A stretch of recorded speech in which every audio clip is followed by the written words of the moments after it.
नमस्कार दोस्तों, आप सभी का स्वागत है मेरे YouTube चैनल पर। और जैसा कि हमने अभी जितने भी प्रीवियस पार्ट हुए हैं उसमें हमने उत्तराखंड डीएलएड परीक्षा 2014 के मैथ और रीजनिंग के क्वेश्चंस को सॉल्व किया था। तो हमने टोटल यहाँ पर 100 क्वेश्चंस आते हैं जो मैथ और रीजनिंग से रिलेटेड होते हैं, जिसमें से हमने टोटल 75 क्वेश्चंस को सॉल्व कर दिया था।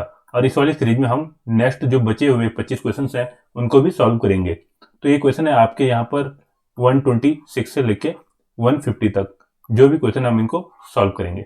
तो डायरेक्टली हम अब क्वेश्चन की तरफ चलते हैं। तो उन क्वेश्चन को आप पहले स्टॉप करके खुद करिएगा, और जहां पर भी आपको कोई कंफ्यूजन होता है जब मैं आपको बताऊंगा तो आप मेरे को कमेंट सेक्शन के थ्रू पूछ सकते हो। तो यहाँ पर पहला क्वेश्चन गिवन है, यदि किसी संख्या के 1/2 भाग, 1/3 भाग और 1/4 भाग का योग संख्या से 4 अधिक है तो आपको संख्या फाइंड आउट करनी है। तो इस केस में आप क्या करोगे, डायरेक्ट ऑप्शन को पिक करोगे। तो मान लेते हैं, देखो यहाँ पर आपके पास ऑप्शन गिवन है 36, 72, 24 और 48। तो इस वाले क्वेश्चन में हमेशा आपको क्या करना होता है, आप मिडिल वाली वैल्यू को पिक किया करो ताकि आपको आइडिया लगे कि कौन सा आंसर हो सकता है। तो सबसे पहले मैं यहाँ पर मान लो 36 को पिक करता हूँ। तो अब आप देखो, अगर 36 का मैं हाफ करूंगा तो मेरे को कितना मिलेगा, 18। और अब मैं 36 को अगर मैं 1/3 से डिवाइड करूंगा, ठीक है, अगर मैं 36 को क्या करूंगा, 1/3 करूंगा 36 का, तो ये आपको मिलेगा 12। और इसी तरीके से अगर मैं 36 का 1/4 पार्ट करूंगा तो ये मिलेगा मेरे को 9। अब इन सबको मैं सम करूंगा तो कितना आ जाएगा, 18 + 12 आपके आ जाएगा 30, और ये आपका आ जाएगा 9 ऐड करके 39। अब देखो, जो आपने नंबर सेलेक्ट किया, आपने अभी सेलेक्ट किया था 36, और ये आपका आ रहा है योग करके 39। तो इन दोनों का डिफरेंस कितना है, 3। जबकि क्वेश्चन में क्या दे रखा है कि इनका डिफरेंस कितना आना चाहिए, 4 आना चाहिए। तो मीन्स आपका ये वाला ऑप्शन क्या हो जाएगा, गलत हो जाएगा। अब हम कोई भी दूसरा ऑप्शन पिक कर लेते हैं। मान लो यहाँ पर मैं ये 48 को पिक करता हूँ। अब इसी तरीके से हम इसको भी चेक करेंगे। 48 का हाफ कितना होता है आपका, 24। इसी तरीके से 48 का जब आप 1/3 पार्ट करोगे तो ये मिलेगा आपको 16। और 48 का आप 1/4 पार्ट करोगे तो ये आ जाएगा आपका 12। अब इन सबको आप जब ऐड करोगे तो ये आ जाएगा आपके पास 24 और 16 + 12, तो ये आपके पास आ जाएगा 52। अब देखो यहाँ पर आपने ऑप्शन क्या सिलेक्ट किया था, 48। तो यहाँ पर आप देखो 48 और 52 के बीच में कितने का डिफरेंस है, 4 का डिफरेंस है। और यही क्वेश्चन में पूछा गया है कि इनका डिफरेंस क्या है, जो सम आएगा ये 4 अधिक है। तो यहाँ से आपका ऑप्शन डी क्या हो जाएगा, करेक्ट हो जाएगा। आई होप आपको ये क्वेश्चन समझ में आया होगा। अब देखो यहाँ पे नेक्स्ट क्वेश्चन गिवन है, 96 मीटर लंबे एक वर्गाकार प्लॉट के बदले हरीश उतने ही क्षेत्रफल वाला एक आयताकार प्लॉट खरीदता है। यदि आयताकार प्लॉट की लंबाई 144 मीटर है तो उसकी चौड़ाई फाइंड आउट करनी है। अब देखो यहाँ पर आपके पास एक यहाँ पर वर्ग गिवन है, ठीक है, और इसका आपके पास गिवन है, इसकी लंबाई कितनी गिवन है, 96 गिवन है। और इसी तरीके से हरीश ने क्या करना है, सेम एरिया का उसने क्या करना है, एक आयताकार प्लॉट खरीदना है जिसमें लंबाई गिवन आपके पास 144, और आपको फाइंड आउट करना है कि इसकी चौड़ाई कितनी होगी। तो यहाँ पर आप देखो, अब इसको किस तरीके से सॉल्व कर सकते हो। आपको पता है कि एरिया सेम है, क्वेश्चन में क्या बोला गया है कि दोनों का क्षेत्रफल क्या है, सेम है। तो अब आप देखो यहाँ पे वर्ग का क्षेत्रफल कितना आ जाएगा, 96 × 96। इसी तरीके से आपको अगर आयत का एरिया फाइंड आउट करना है तो ये दोनों इक्वल हैं, तो यहाँ पर हम इक्वल का साइन लगा लेंगे, तो आ जाएगा 144 इंटू, और इसकी मैं जो चौड़ाई है इसको मैं x एज्यूम कर लेता हूँ, इंटू एक्स। जब आप इसको सिंप्लीफाई करोगे तो अब देखो यहाँ पर कैसे हम इसको सिंप्लीफाई कर सकते हैं। आप इसको जब 12 से डिवाइड करोगे तो ये 12 टाइम्स जाएगा, जब 96 को 12 से डिवाइड करोगे तो आपका 8 टाइम्स जाएगा। इसी तरीके से आप 12 से 96 को डिवाइड करोगे तो 8 टाइम्स, तो यहाँ पे आपको x की वैल्यू कितनी मिल जाएगी, 64। तो जो ये आपका आयताकार प्लॉट है उसका चौड़ाई कितना हो जाएगा, तो यहाँ पर आपका आंसर हो जाएगा ऑप्शन सी, करेक्ट हो जाएगा। अब देखते हैं यहाँ पे नेक्स्ट क्वेश्चन है, दो धनात्मक संख्याओं का योगफल 63 है। यदि उनमें से एक संख्या x है, एक संख्या x दूसरी संख्या की दुगनी है, तब समीकरण क्या होगा। तो आपको इस क्वेश्चन को ढंग से पढ़ना है। यहाँ पर गिवन है कि दोनों जो संख्या है उनका सम कितना है, 63, और उनमें से एक संख्या x है, जो x संख्या है वो दूसरी संख्या की दोगुनी है। अब देखो, अगर एक संख्या x है तो ये किसी भी संख्या का दोगुनी कैसा होगा, जब कोई ना कोई दूसरी संख्या इसका क्या होगा, हाफ होगा, तो दूसरी संख्या क्या होगी, x/2। और इन दोनों का सम कितना गिवन है आपके पास, 63 गिवन है। अब देखो, आपको यहाँ पे जो ऑप्शन गिवन है, यहाँ पर सबके राइट हैंड साइड में आपके पास क्या गिवन है, 2 गिवन है। तो अब आपको इस इक्वेशन को इस तरीके से सॉल्व करना है कि आपको राइट हैंड साइड में क्या मिले, 2 मिले। तो अब हम इसको देखो फर्दर सिंप्लीफाई करेंगे तो क्या मिलेगा, x/2 इक्वल टू आ जाएगा 63 माइनस एक्स। अब यहां पर देखो 2 को मैं इधर ले जा लेता हूँ, क्रॉस मल्टीप्लाई कर देता हूँ, और x, ये x के नीचे में क्या आ जाएगा 63 माइनस एक्स। तो इसको मैं क्या लिख सकता हूँ, x upon 63 minus x equal to 2। और देखो यही ऑप्शन आपका यहाँ कहां पर गिवन है, ये आपका ऑप्शन बी में गिवन है, तो यहाँ पर आपका ऑप्शन बी करेक्ट हो जाएगा। अब चलते हैं नेक्स्ट क्वेश्चन की तरफ। नेक्स्ट क्वेश्चन में गिवन आपके पास 5 सप्ताह और 12 दिन में टोटल कितने घंटे होंगे। अब देखो आप इसको किस तरीके से सॉल्व कर सकते हो। आपको पता है 5 अगर सप्ताह है तो 5 सप्ताह में कितना हो जाएगा 5 इंटू 7, तो ये आपके पास टोटल कितने डेज आ जाएंगे 35 डेज। और साथ ही साथ आपके पास 12 दिन और हैं, आप इसमें क्या करोगे 12 को ऐड कर लोगे, तो टोटल कितना आ जाएगा आपके पास ये 47 डेज। अब आपको बताना है कि 47 डेज में टोटल कितने घंटे होंगे। जब आप इसको 24 से मल्टीप्लाई करोगे तो आपको कितना मिल जाएगा यहाँ पर, तो ये आपका यहाँ पर आ जाएगा, इनको जब आप मल्टीप्लाई करोगे तो आपको मिलेगा 1128। तो यहाँ पर आपको कौन सा ऑप्शन करेक्ट हो जाएगा, यहाँ पर ऑप्शन ए करेक्ट हो जाएगा। अब देखते हैं नेक्स्ट क्वेश्चन। 130 में गिवन है अशोक के बाग का परिमाप 40 मीटर है। यदि बाग की चौड़ाई उसकी लंबाई की 2/3 है तो बाग की लंबाई ज्ञात करो। अब देखो यहां पर आपके पास टोटल परिमाप गिवन है 40, ठीक है। यदि बाग की चौड़ाई उसकी लंबाई की 2/3 है, तो अब हम यहां पर क्या एज्यूम करेंगे, मान लो जो आपका ये बाग है इसकी लंबाई कितनी है x है, तो इसकी चौड़ाई कितनी हो जाएगी, इसकी चौड़ाई हो जाएगी 2/3x। और इन दोनों का जो टोटल परिमाप है कितना है 40 है। अगर एक साइड x है और दूसरी साइड 2/3x है, और अगर मेरे को किसी भी ये आयताकार जो बाग है इसकी मेरे को अगर परिमाप फाइंड आउट करना है, तो परिमाप का फॉर्मूला क्या होता है, इसको हम 2 टाइम्स मल्टीप्लाई कर देते हैं और ये किसके इक्वल है 40 के इक्वल है। जब आप इस इक्वेशन को सॉल्व करोगे तो आपको यहां से इजीली क्या मिल जाएगी, बाग की लंबाई मिल जाएगी, जिसको हमने क्या एज्यूम किया है, लंबाई को हमने x एज्यूम किया है और चौड़ाई को हमने क्या एज्यूम किया है, चौड़ाई को हमने 2/3x एज्यूम किया है, ठीक है। तो जब आप इसको फर्दर सिंप्लीफाई करोगे तो आपको यहां पर क्या मिलेगा, इसको सिंप्लीफाई करने के बाद आपको मिलेगा यहां पर 3x plus 2x upon 3 equal to 40। यहां पर आप 2 से इसको कट कर सकते हो, तो ये आ जाएगा आपके पास 20 और ये आ जाएगा आपके पास 5x इक्वल टू 20 इंटू 3। और इसको आप जब फर्दर सिंप्लीफाई करोगे तो ये आ जाएगा 4 टाइम्स और x इक्वल टू आ जाएगा 12। तो यहाँ पर जो हमको निकालना था उस बाग की लंबाई क्या होगी, तो आ जाएगी आपके पास 12 मीटर। अब देखते हैं नेक्स्ट क्वेश्चन। यहाँ पर गिवन है 7 का वह छोटे से छोटा गुणज क्या है जिसे 4, 12 और 16 से भाग देने पर शेष 3 बचे। अब देखो ऑप्शन को आपको सबसे पहले चेक करना है कि वह 7 का क्या होना चाहिए, गुणज होना चाहिए, मीन्स 7 से उसमें डिवाइड होना चाहिए। अब आपको पता है 7 से 144 तो डिवाइड होगा नहीं, तो इसको हम कट कर देंगे। फिर 7 से आप देखो 51 भी डिवाइड नहीं होगा, तो इस ऑप्शन को भी हम एलिमिनेट कर सकते हैं। अब आपके पास 2 ऑप्शन बचे 49 और 147। अब यहां पर देखो जो 49 है, जब मैं इसमें 4 से डिवाइड करूंगा तो 48 टाइम्स तक तो जाएगा, लेकिन रिमाइंडर क्या बचेगा, केवल 1 बचेगा। इसी तरीके से अगर मैं 12 से डिवाइड करूंगा तो भी रिमाइंडर 1 बचेगा, और इसी तरीके से अगर मैं 16 से भी डिवाइड करूंगा तो मेरे को रिमाइंडर क्या मिलेगा, 1 मिलेगा। लेकिन शेष कितना बचना चाहिए, 3 बचना चाहिए। अब आप देखो आपने ए वाला ऑप्शन, बी वाला ऑप्शन और डी वाले ऑप्शन को एलिमिनेट कर दिया, तो एक ही ऑप्शन बच गया, तो वही आपका आंसर हो जाएगा 147। आप इसको क्रॉस चेक भी कर सकते हो। अब चलते हैं नेक्स्ट क्वेश्चन की तरफ। नेक्स्ट क्वेश्चन में गिवन है एक फलों की बड़ी, यहां पर टक्कर गलत लिखा है, यहां पर टोकरी होगा, ठीक है। बड़ी टोकरी में 3 संतरे, 2 सेब और 5 केले हैं। इनमें से यदि एक फल का चयन किया जाता है तो इसमें 1 संतरे और 1 केले के होने की प्रायिकता क्या होगी।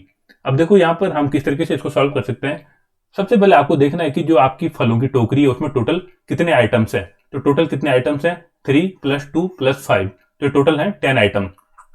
अब इनमें से मेरे को क्या निकालना है, जब मैं रैंडमली पिक करूंगा एक संतरा को, तो एक संतरे को निकलने की प्रोबेबिलिटी क्या होगी। टोटल 3 संतरे हैं और टोटल बैग के अंदर 10 आइटम्स हैं, तो संतरा निकलने की प्रोबेबिलिटी होगी आपकी 3/10। इसी तरीके से अगर मेरे को केला निकालना है तो केला निकालने की प्रोबेबिलिटी क्या होगी, 5/10। जब आप इसको सॉल्व करोगे तो कितना आ जाएगा आपके पास, 5 + 3 आपके पास हो जाएगा ये 8/10। और जब आप इसको सिंप्लीफाई करोगे तो आ जाएगा आपके पास 4/5। तो यहाँ पर आपका कौन सा ऑप्शन करेक्ट हो जाएगा, यहाँ पर ऑप्शन बी करेक्ट हो जाएगा। अब चलते हैं नेक्स्ट क्वेश्चन की तरफ। नेक्स्ट क्वेश्चन में गिवन है 1/2 + 1/2 + 1/2 का मान क्या होगा। ये तो बहुत ज्यादा सिंपल क्वेश्चन है, आप इसको इजीली सॉल्व कर लोगे तो इसका आंसर कितना आ जाएगा, 3/2। तो यहां पर आपका ऑप्शन डी करेक्ट हो जाएगा।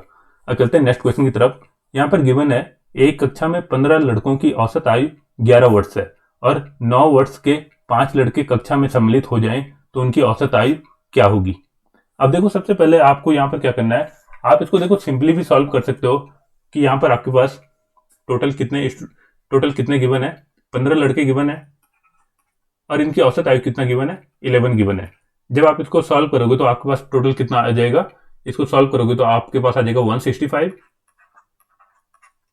अब यहां पर आपके पास गिवन है कि 9 वर्ष के 5 लड़के हैं, तो 9 × 5 कितना आ जाएगा, 45।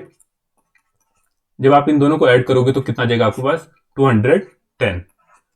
अब देखो यहां पर टोटल कितने लड़के हो गए, 15 लड़के ये हैं और 5 लड़के ये हैं, तो टोटल 20 लड़के हो गए। और अब इन्हीं की आपको औसत आयु बतानी है। तो 210 को मैं किससे डिवाइड करूंगा, 20 से डिवाइड करूंगा तो मेरे को औसत आयु मिल जाएगी, तो ये आ जाएगा आपके पास 10.5। तो यहां पर आपका ऑप्शन सी करेक्ट हो जाएगा। आई होप आपको ये सारे क्वेश्चन समझ में आ रहे होंगे। अब चलते हैं नेक्स्ट क्वेश्चन की तरफ। नेक्स्ट क्वेश्चन में गिवन है, आपको बताना है कि 1 - 27 p³ का मान क्या होगा। अब देखो, आपको पता है कि ये किस तरीके का फॉर्मूला, ये है आपका a³ - b³ का फॉर्मूला, और ये होता है आपके पास a - b ब्रैकेट के अंदर a² + b² + ab। तो यहां पर देखो सिंपल a को आप एज्यूम कर लो 1, क्योंकि 1 का क्यूब हम एज्यूम कर सकते हैं, और 27 p³ को हम क्या लिख सकते हैं, 3 p³। तो इस तरीके से जब आप इसको ओपन करोगे तो आप इसको क्या लिख सकते हो, 1 - 3p, और यहां पर 1 का स्क्वायर 1 आ जाएगा। अब यहां पर आपके पास b का स्क्वायर आ जाएगा 9p², और a भी आ जाएगा आपके पास यहां पर 3p। तो यहां पर देखो कोई भी ऑप्शन ऐसा नहीं गिवन है, जबकि आपका करेक्ट आंसर होना चाहिए। तो यहां पर सारे ऑप्शन क्या है, इनकरेक्ट है। तो आपका करेक्ट आंसर क्या होगा, 1 - 3p ब्रैकेट में, और फिर यहां पर आपके पास 1 + 9p² + 3p। तो ये आपका करेक्ट आंसर होगा। अब चलते हैं नेक्स्ट क्वेश्चन की तरफ। 136 यहां पर गिवन है आपके पास, कोई रेलगाड़ी एक खंबे को 15 सेकंड में और 100 मीटर लंबे एक प्लेटफॉर्म को 25 सेकंड में पार करती है। तो आपको यहां पर रेलगाड़ी की लंबाई फाइंड आउट करनी है। तो देखो, इस क्वेश्चन को आप किस तरीके से सॉल्व कर सकते हो। अगर कोई भी पोल है, ठीक है, कोई भी खंबा है, जब इससे ट्रेन पास होती है, तो मान लो ये ट्रेन है, अगर इस ट्रेन जब इसको क्रॉस करेगी तो कहीं ना कहीं इसकी फाइनल पोजीशन ये होगी। तो जो ट्रेन क्या करती है, जब किसी भी पोल को पार करती है तो वो अपने आप को ही क्या करती है, क्रॉस करती है। तो इससे आपको क्या पता लगता है कि ट्रेन की टोटल लेंथ कितनी है। दूसरे केस में क्या गिवन है कि कोई आपके पास 10 मीटर का प्लेटफॉर्म है, 100 मीटर का क्या है, प्लेटफॉर्म है, और इसको भी ट्रेन ने क्या किया, क्रॉस किया। मीन्स यहां से ट्रेन आई और फिर यहां से निकल गई, ये ट्रेन की जो भी लेंथ होगी। अब देखो, इस वाले केस में आपको सबसे पहले क्या करना है, आपको पता होना चाहिए कि जब क्वेश्चन में कुछ भी गिवन नहीं है तो मीन्स ट्रेन की स्पीड क्या है, कांस्टेंट है। तो स्पीड इक्वल टू होता है डिस्टेंस अपॉन टाइम। अब देखो, पहले वाले केस में ट्रेन ने जो अपने आप को क्रॉस किया है, तो मैं जो ट्रेन है उसकी मैं लेंथ एज्यूम कर लेता हूं, जो ट्रेन की लंबाई है इसको मैं एक्स एज्यूम कर लेता हूं। तो अगर एक खुद को क्रॉस करेगी तो एक्स अपॉन टोटल टाइम कितना लगा पोल को क्रॉस करने में, 15 सेकंड। तो ये आ जाएगा आपके पास x अपॉन 15। अब देखो सेकंड वाले में क्या हुआ, जब उसने प्लेटफॉर्म को क्रॉस किया, तो यहां पर भी लिखेंगे हम speed equal to distance upon time. अब यहां पर देखो डिस्टेंस क्या है, यहां पर एक तो प्लेटफॉर्म की लेंथ आ जाएगी और दूसरा क्या आ जाएगा यहां पर, जो रेलगाड़ी की लेंथ है, और अपॉन टोटल टाइम। तो जो प्लेटफॉर्म की लेंथ है वो कितना आपके पास यहां पर क्वेश्चन में गिवन है, 100 मीटर। और जो ट्रेन की लेंथ है अभी हमने एज्यूम क्या किया है, एक्स, और टोटल टाइम कितना लग रहा है इसको, 25 सेकंड। तो यहां पर आपको 1 और 2 क्या मिल गई, इक्वेशन मिल गई। अब आप इसको क्या करोगे, इक्वल रखोगे तो आपको यहां से x की वैल्यू मिल जाएगी, और x क्या आपकी रेलगाड़ी की लंबाई है। तो इसको फर्दर सिंप्लीफाई कर लेते हैं। तो यहां पर आ जाएगा आपके पास x upon 15 equal to x plus 100 upon 25। इसको 5 से डिवाइड करेंगे तो 3 टाइम्स, ये 5 टाइम्स, और ये आ जाएगा आपके पास 5x equal to 3x plus 100। और यहां से आप जब इसको सिंप्लीफाई करोगे तो 2x इक्वल टू, ये आ जाएगा आपके पास 5 में से इसको घटाएंगे तो 2x इक्वल टू, ये आ जाएगा आपके पास, अच्छा ओके, यहाँ पर क्या हो जाएगा, 100 को जब 3 से मल्टीप्लाई करेंगे तो 150, ठीक है। तो आ जाएगा 2x इक्वल टू 150। और जब मैं इसको फर्दर सिंप्लीफाई करूंगा,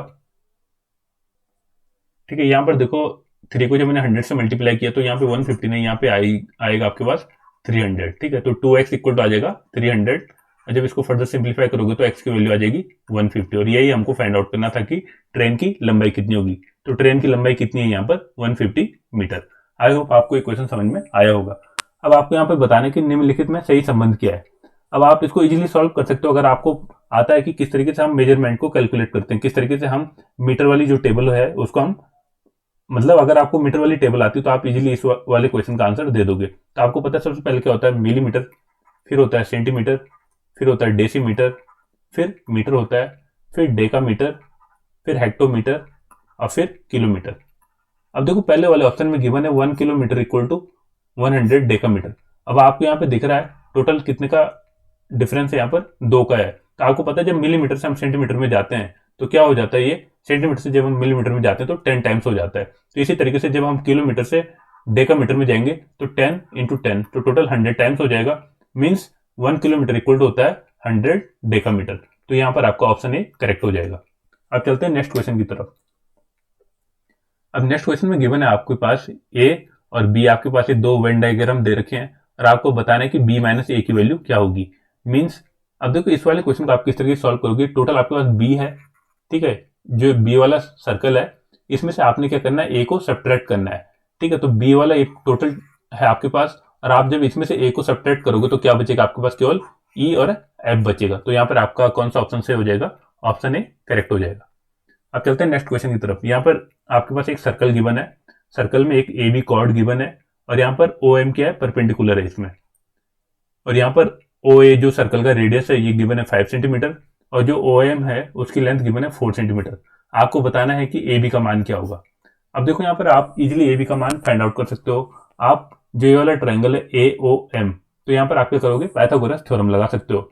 अगर ये आपके पास 5 सेंटीमीटर गिवन है या आपके पास 4 गिवन है तो ये कितना हो जाएगा, आपके पास 3 हो जाएगा। इसको आप पाइथागोरस थ्योरम से सॉल्व कर सकते हो। अगर ए एम की लेंथ 3 है तो आपको पता है कि जो भी कॉर्ड होती है अगर ये परपेंडिकुलर ड्रॉ करती है किसी भी सर्कल के सेंटर पे, तो ए बी वाली जो कॉर्ड है इसको एम वाला पॉइंट क्या करेगा, 2 इक्वल पार्ट में डिवाइड करेगा। मीन्स अगर ए एम की लेंथ 3 है तो एम बी की लेंथ भी कितना आएगा, 3 आएगा। और यही क्वेश्चन में पूछा है कि ए बी की लेंथ कितनी है, तो ए बी की लेंथ कितनी आ जाएगी, 6 आ जाएगी। तो यहाँ पर आपका ऑप्शन सी करेक्ट हो जाएगा। अब चलते हैं नेक्स्ट क्वेश्चन में। यहाँ पर गिवन है किसी त्रिभुज के कोण 2:3:5 के अनुपात में है और प्रत्येक कोण का माप क्या होगा। अब देखो आप इसको जब ऐड करोगे तो टोटल कितना जाएगा आपके पास 10, और आपको पता है इस 10 की वैल्यू किसके बराबर है, क्योंकि जो ट्रायंगल के तीनों कोण होते हैं उनका योग होता है 180। मीन्स एक आपका 18 के बराबर है। अब यहाँ पर आप इजिली देख सकते हो 2:3:5 में, तो 18 इंटू 2 कितना आ जाएगा आपके पास 36, 18 इंटू 3 कितना आ जाएगा 54, और 18 इंटू 5 आ जाएगा 90। तो यहाँ पर आपका ऑप्शन ए करेक्ट हो जाएगा। अब चलते हैं नेक्स्ट क्वेश्चन की तरफ। यहाँ पर गिवन है श्याम ने एक पुरानी साइकिल 136 में बेचकर 15% की हानि हुई, वह उसे कितने में बेचता कि उसे 15%। अब देखो यहाँ पे प्रॉपर क्वेश्चन नहीं है, प्रॉपर गिवन नहीं है, यहाँ पे लिखना चाहिए उनको कि उसको प्रॉपर 15% का लाभ होता है, तो उसको कितने में बेचना चाहिए। अब देखो इन क्वेश्चन को आप किस तरीके से इजीली सॉल्व कर सकते हो। 136 में बेचकर उसको 15% की हानि हुई। मान लो कि कोई भी 100% होती है कोई भी चीज, अगर उसको 15% की हानि हुई तो 85% बचेगा। तो 85% की वैल्यू कितना गिवन है, 136 गिवन है। अब वो बोल रहा है कि अगर उसको 15% का लाभ हो तो 15% का लाभ क्या होगा, हमने भी, आपको पता है टोटल कितना होता है 100% होता है। अगर 15% का लाभ होगा तो मीन्स 115% की वैल्यू पूछ रहा है कि इसकी वैल्यू क्या होगी। तो आप इसको सिंपली सॉल्व कर सकते हो। अगर 85% की वैल्यू है 136, तो 1% की वैल्यू कितना आ जाएगा 136 अपॉन 85, और यहां से आप 115% की वैल्यू निकालनी है तो क्या करोगे, 115 से आप इसको मल्टीप्लाई कर दोगे।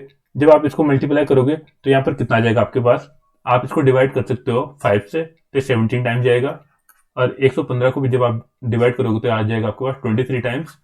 17 से जब आप 130 से इसको डिवाइड करोगे तो आ जाएगा आपके पास 8 टाइम्स, और 8 को जब 23 से मल्टीप्लाई करोगे तो कितना आ जाएगा, 8 3 24, 2 हाथ से 8 2 16 17 18, तो आ जाएगा आपके पास 184। तो यहाँ पर आपका ऑप्शन बी करेक्ट हो जाएगा 184। तो अगर वो उसी वस्तु को 184 रुपए में बेचेगा तो उसको 15% का क्या होगा, लाभ होगा। अब चलते हैं नेक्स्ट क्वेश्चन की तरफ।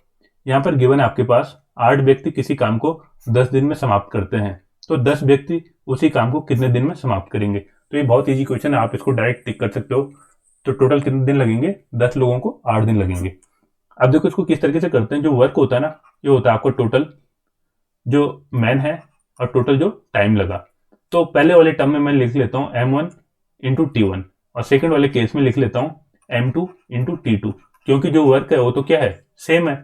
अब देखो पहली वाली कंडीशन में 8 व्यक्ति हैं और टाइम लगा 10 दिन, और सेकंड वाली कंडीशन में 10 आदमी है और टाइम हमको फाइंड आउट करना है। तो आप यहाँ से इसको कट करोगे तो x इक्वल टू 8 आ जाएगा। मीन्स 10 लोग उसी काम को 8 दिन में समाप्त कर देंगे। अब चलते हैं नेक्स्ट क्वेश्चन की तरफ। यहां पर गिवन आपके पास एक संपत्ति एक्स वाई जेड में बांटी जाती है। एक्स और वाई को मिलकर कितना मिला? 7,400 रुपए। वाई और जेड को मिला 9,500 रुपए। जेड और एक्स को मिला 8,500 रुपए। तो आपको बताना है कि वाई का पार्ट कितना है। तो इस क्वेश्चन को आप इजीली सॉल्व कर सकते हो। इसको सॉल्व करने के लिए आपको क्या करना है, सबसे पहले इनको आपको ऐड कर लेना है। ठीक है, जब आप ऐड करोगे तो ऐड करने में आपके पास सारी वैल्यू आ जाएंगी। जैसे यहाँ पर मैं लिख लेता हूँ x plus y equal to आपके पास 7400, वाई प्लस जेड है आपके पास 9500 और जेड प्लस एक्स है आपके पास 8500। जब आप इसको ऐड करोगे तो आपको मिलेगा 0 0। आप इसको जब फर्दर सिंप्लीफाई करोगे तो ये आ जाएगा आपके पास 4 और ये आ जाएगा आपके पास 25। ठीक है, तो 25,400 एक किसकी वैल्यू आपके पास 2 times x plus y plus Z की वैल्यू आ गई। तो यहाँ से आप easily x plus y plus Z की वैल्यू निकाल सकते हो। तो ये आ जाएगा आपके पास कितना, इसको जब आप फर्दर सिंप्लीफाई करोगे तो 1 आ जाएगा आपके पास 2700। तो यहाँ से आपको एक्स वाई और जेड की वैल्यू मिल गई। अब आपको किसकी वैल्यू निकालनी है? वाई की वैल्यू निकालनी है। तो हम क्या करेंगे, जो यहाँ पर जेड प्लस एक्स वाला है ना, इसको हम सब्ट्रैक्ट कर देंगे। अगर मैं जेड प्लस एक्स को सब्ट्रैक्ट कर दूं इस वाली इक्वेशन से, तो जेड प्लस एक्स की वैल्यू है हमारे पास 8,500। जब आप इसको सब्ट्रैक्ट करोगे तो आपको यहाँ से देखो जेड से जेड कट जाएगा, एक्स से एक्स भी कट जाएगा, केवल वाई बचेगा। तो यहाँ से आपको वाई की वैल्यू मिल जाएगी।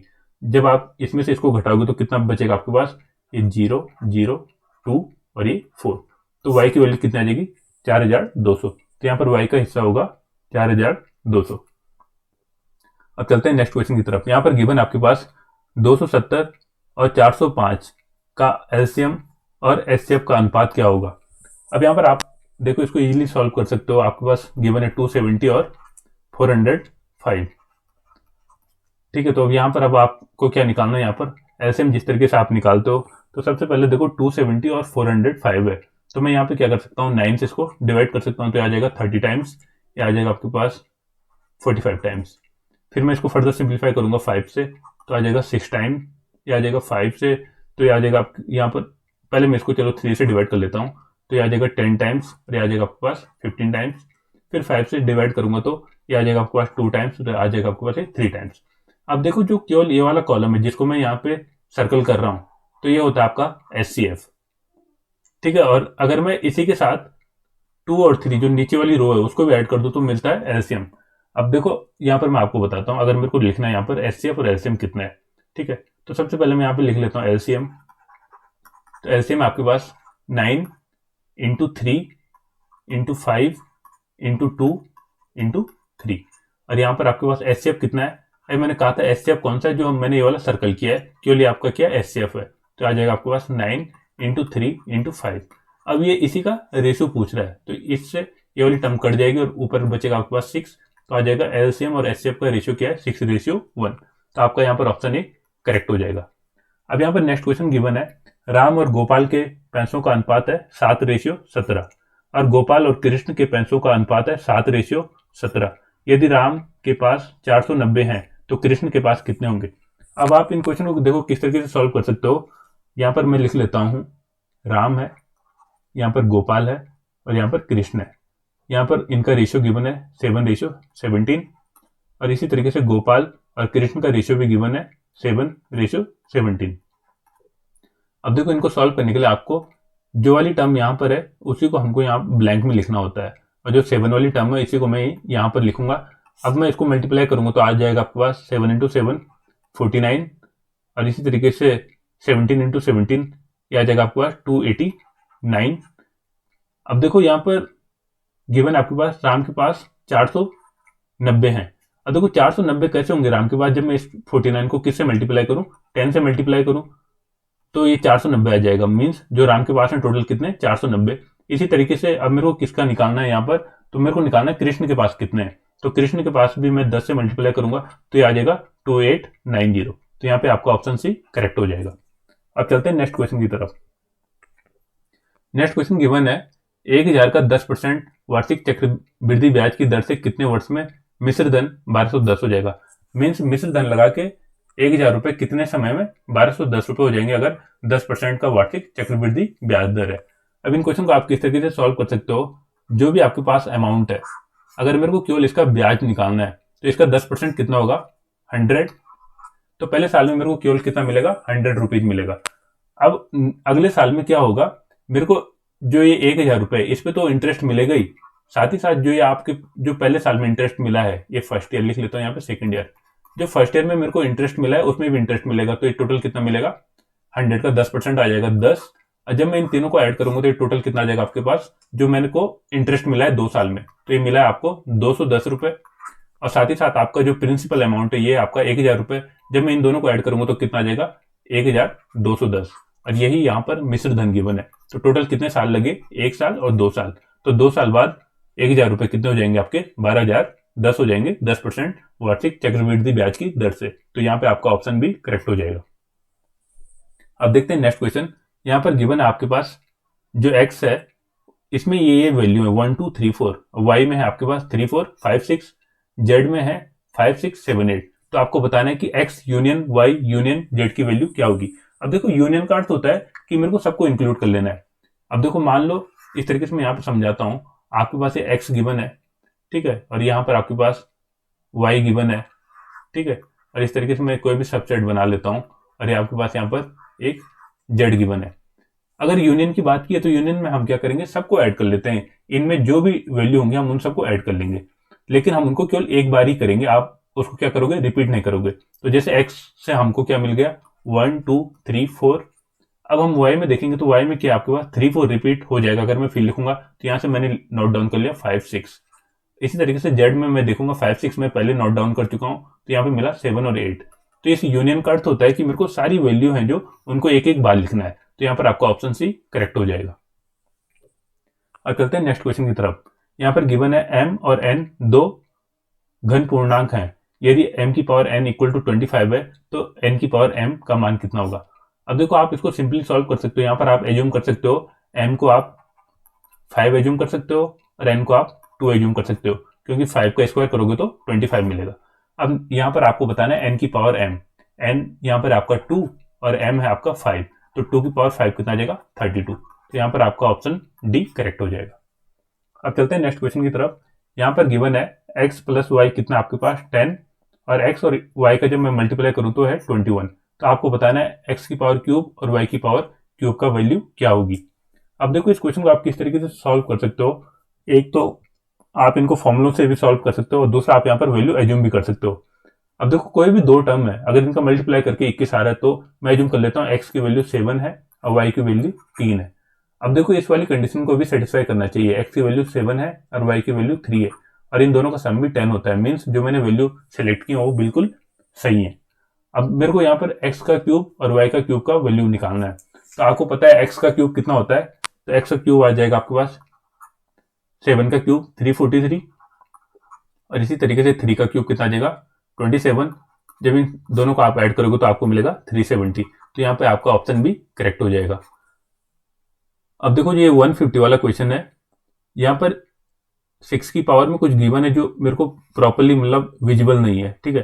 तो अगर प्रॉपर तरीके से गिवन होता तो मैं इस क्वेश्चन को सॉल्व कर पाता। तो इस वाले क्वेश्चन को मैं छोड़ रहा हूँ, अगर इसको मेरे को प्रॉपर वैल्यू मिलेगी तो मैं आपको बताऊंगा कि इसका क्या आंसर होगा, ठीक है। और इसमें ऑप्शन भी प्रॉपर वे में नहीं गिवन है, तो इस वाले क्वेश्चन को मैं भी लीव कर रहा हूँ। आई होप आपको ये सारे क्वेश्चन समझ में आए होंगे जितने मैंने अभी तक आपको बताए। और इस तरीके से जो भी 2014 डीएलएड पेपर में क्वेश्चन पूछे गए थे मैथ और रीजनिंग के, तो हमने सब 100 के 100 क्वेश्चन को सॉल्व कर दिया है। अब मैं नेक्स्ट वीडियो में इसी तरीके से जो अदर एग्जाम्स हुए होंगे उनके मैथ और रीजनिंग के क्वेश्चन लेके आऊंगा और आपको बताऊंगा कि किस तरीके से आप उनको इजीली सॉल्व कर सकते हो। आई होप आपको ये वीडियो अच्छा लगा होगा। इस वीडियो को देखने के लिए धन्यवाद। मिलते हैं नेक्स्ट वीडियो में, तब तक के लिए थैंक यू, बाय।